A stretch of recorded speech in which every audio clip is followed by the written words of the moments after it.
I really wish I saw them live. Yeah. There is only one Nirvana. What's up, guys? Andrew Freed from Bass Freedom here, and today we're breaking down Nirvana's iconic performance of Lithium Live at Reading in 1992, which has now been upscaled to a stunning remastered 4K. Let's dive into everything that makes this song and performance legendary. And if it's your first time here, this isn't your normal reaction video. In addition to breaking it down in great detail, I'll be isolating the bass line, allowing our ears to uncover the subtle nuances we may have missed. Let's go. Lithium, of course, was one of the standout tracks from Nirvana's 1991 Nevermind, arguably one of the most legendary albums of all time. Written by the one and only Kurt Cobain, the track is brought to life by the talents of Krist Novoselic on the bass and Dave Grohl on drums and background vocals. So what are we waiting for?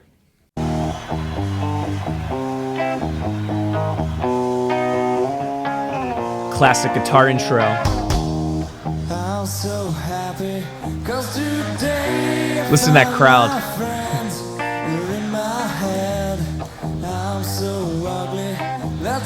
Shows you how good the song is when everyone knows every word.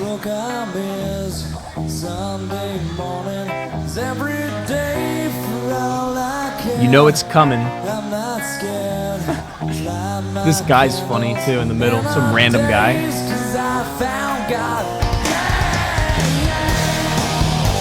Yeah.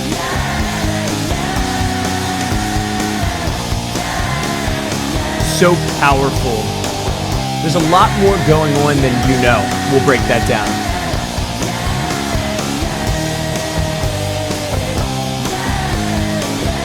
Ooh, I hear some chords on the bass, some power chords. Then the bass line's officially there. That's a good stopping point. I actually think I saw some guy spit on beat real quick. I need to see if I saw this correctly. Watch the guy in the middle. Spit. That is badass. I love that. All right, so I just checked what tuning they're in. It sounded like they were tuned down. They're tuned down 1/2 step. So if in your standard E, A, D, G, this live track is in E flat, A flat, D flat, G flat, the equivalent of 1 fret. What I'm gonna do is talk about this as if it were an E, because technically on my bass, the way they're playing it, if you look visually, it looks like they're playing an E, but they've tuned down. So you need to accommodate that if you're gonna cover this. Kurt likes to play a lot of power chords, which means it's just consisted of the root and fifth of the chord. So sometimes it's hard to tell whether it's major or minor. Another thing Kurt does is he plays his power chords pretty weirdly. So sometimes he'll add some extra notes to the chord I don't think he meant to add. Of course, Krist is sitting out for the first verse, so once the chorus comes in, it's really powerful. So the second verse is actually where the bass line is being played for the first time. This is where I really think the progression becomes unique. So let's keep watching and then I'll break it down more. I'm so happy 'cause today I shake my head. I'm not sad. Descending bass line. I'm to blame for all I've heard. I'm not sure. All right, let's bring up the progression here. If you look at the chords, we have an E to G sharp. If we're just talking power chords here, Kurt plays E to G sharp to C sharp to A. That's what the guitar's doing. Check out what Krist is doing. He gets his sound what looks like on a Thunderbird with a pick.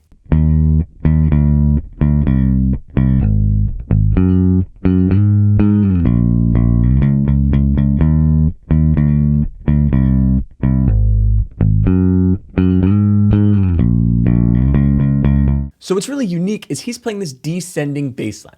This descending bass line is not playing the root notes of what Kurt is playing. He actually is playing a lot of the fifths of the chord. So if we play E major and then we go to G sharp, the fifth of G sharp is this D sharp. A lot of bassists don't do this. You can tell that he's using his ear to guide him for sure. And it just has great motion. You don't always have to play the root notes as a bass player. And he does it over the other chords too. So instead of playing C to D, he plays the fifths of these chords.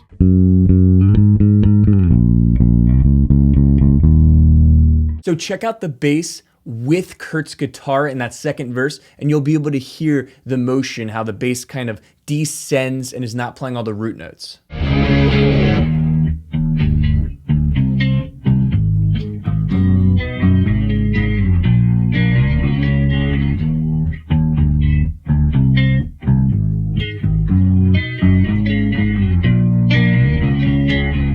If you're digging this, please give it a like and subscribe for more bass content. I appreciate you. Another thing I love about this progression is it's not diatonic there. When they go to the chord C and the chord D, this is not part of the key of E major.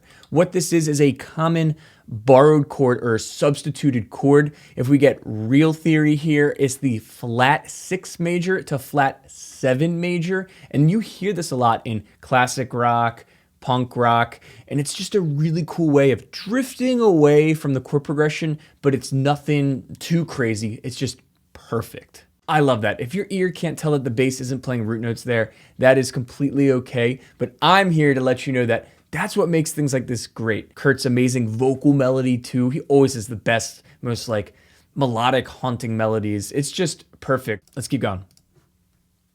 I'm so excited, I can't wait to meet you there. Ooh, he's adding some chords there. I'm so horny, that's okay, my will is good.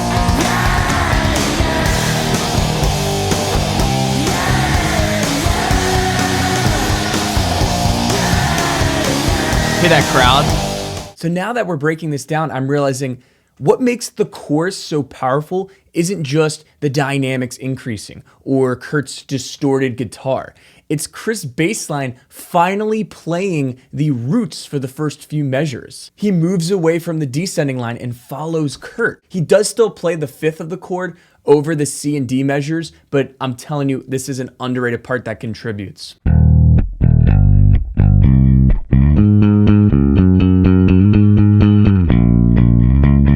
So can you hear the difference? Instead of this, we have, you got that low E there, and I hear some power chords in here. What's going on with that? Power chords. So there's definitely some power chords there. I don't think he does that in the normal version, but live it sounds like he's doing this.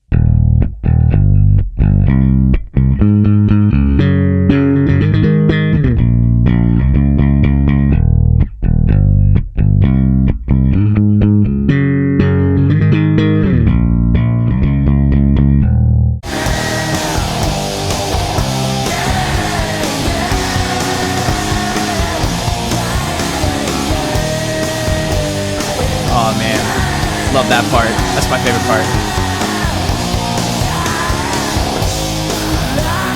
All right, here's this next part. Ooh, some tasty fills here.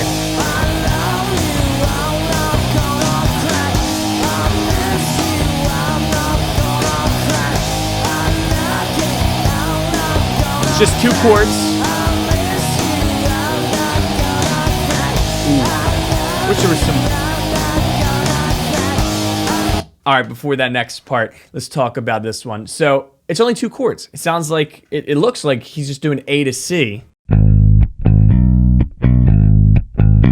So that's the rhythm the guitar's doing, but Chris is doing these really cool blues scale fills. I'm gonna play the fill, and it's just the A minor blues scale really weaving through these 2 chords. That's it.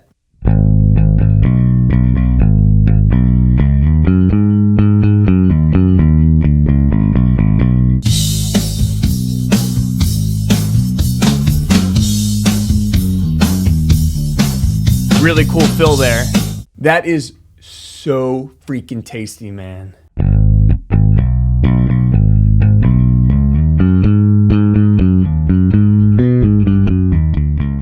So if I literally play the minor blues scale up and down, you're gonna hear where that fill comes from.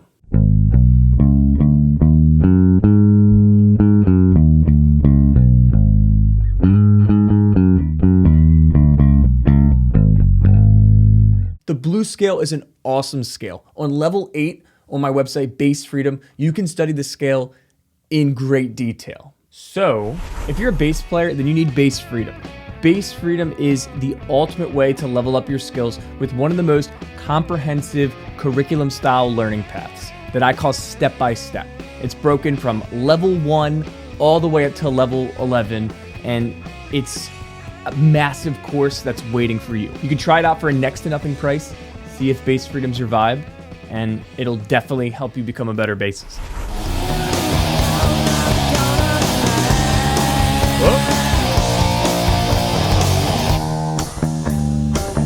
Bass break.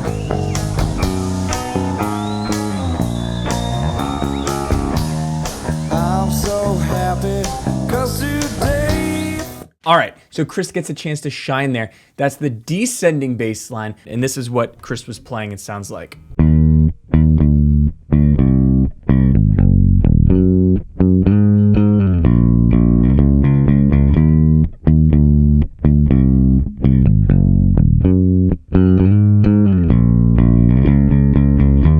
I love the slides there. I know this bass line could technically be played in one position, but the kind of rock and roll, grungy part of things is to add a lot of texture. Chris loves to slide, and that is just a awesome bass break. My friends are in my head. I'm so ugly. That's okay. 'Cause He always plays that chord there. broke arm is Sunday morning. It's every day for all I care. I'm not scared. Light my candles in our days 'cause I found God. There's a cool build there from C to D.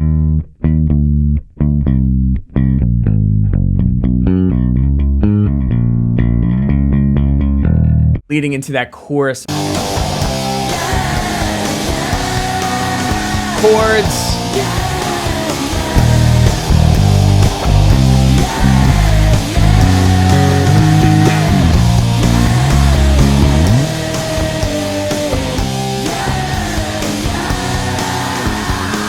Woo! You can see he mixes a lot of things up.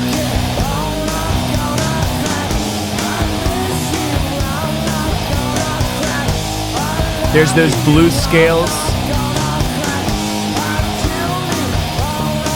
I freaking love that.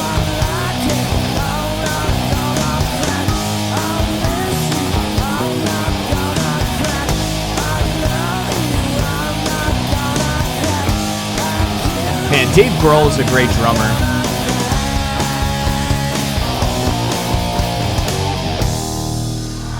Woo! That is awesome. Another thing I'm noticing is Chris, his pick style. I really don't know how to mimic it. It looks like he's all in the wrist. Definitely anchors his palm and just kind of has a little turn to it.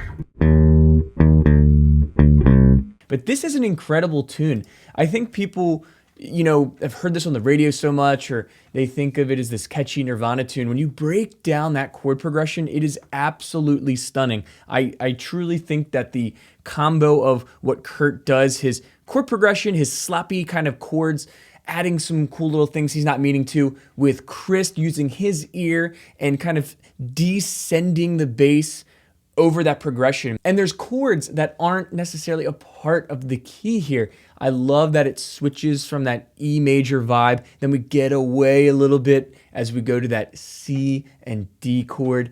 It is truly amazing. And I love live that Chris is doing some extra things, some chords, some power chords, not always playing the same bass line that he tracked on the studio track. I really wish I saw them live. There is only one Nirvana. Thank you so much for watching this video. This was a fun one. I really like doing these breakdowns. Let me know what you want to see next. If you want to see another awesome bass line, then you definitely need to check out this video, and I'll see you next time, all right? Peace!